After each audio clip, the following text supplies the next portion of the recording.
రాజకీయ పార్టీల విషయంలో ఒక్కో పార్టీకి ఒక్కో విధానం ఉంటుంది. కొన్ని పార్టీల్లో స్వేచ్ఛ ఎక్కువగా ఉంటుంది. కొన్ని పార్టీల్లో కేవలం అధినేత మాటనే శిరోధార్యంగా బతకాల్సి వస్తుంది. ఇక కొన్ని పార్టీలైతే తాడు బొంగరం ఏమీ ఉండదు. అక్కడ తెల్ల చొక్కా వేసిన ప్రతి ఒక్కరూ లీడరే. ఇదంతా పక్కన పెట్టి అసలు విషయంలోకి వెళ్తే 2019 నుంచి 2024 వరకు వైకాపా పార్టీ అధినేత వైఎస్ జగన్ చేసిన పాలన ఏదైతే ఉందో అది ప్రజలను హర్షించే పాలన కాకపోయింది. ఆ పార్టీ తీసుకున్న నిర్ణయాలు, ఆ పార్టీ అనుసరించిన విధానం, ఆ పార్టీ చేపట్టిన పనులు అన్నీ వెరసి ఆ పార్టీ ప్రజల్లో వ్యతిరేకతను మూటగట్టుకుంది అన్నది 2024 ఎన్నికల ఫలితాలు చూస్తేనే అర్థం చేసుకోవచ్చు.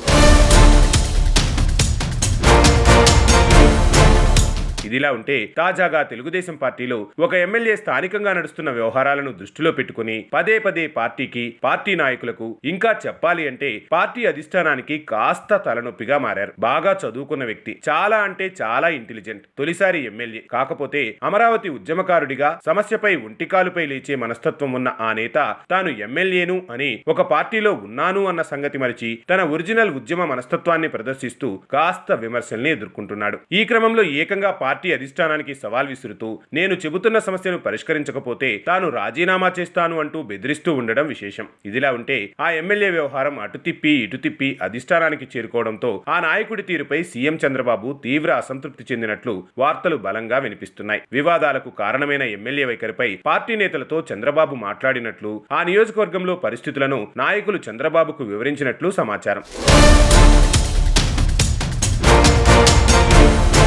రాష్ట్రం మొత్తంలో ఏ నియోజకవర్గంలో లేని సమస్యలు ఆ ఒక్కచోటనే ఎందుకు వస్తున్నాయి? పూర్తి వివరాలు సేకరించి కార్యకర్తలతో మాట్లాడాక నిర్ణయం తీసుకునే ఆలోచనలో సీఎం చంద్రబాబు ఉన్నారట.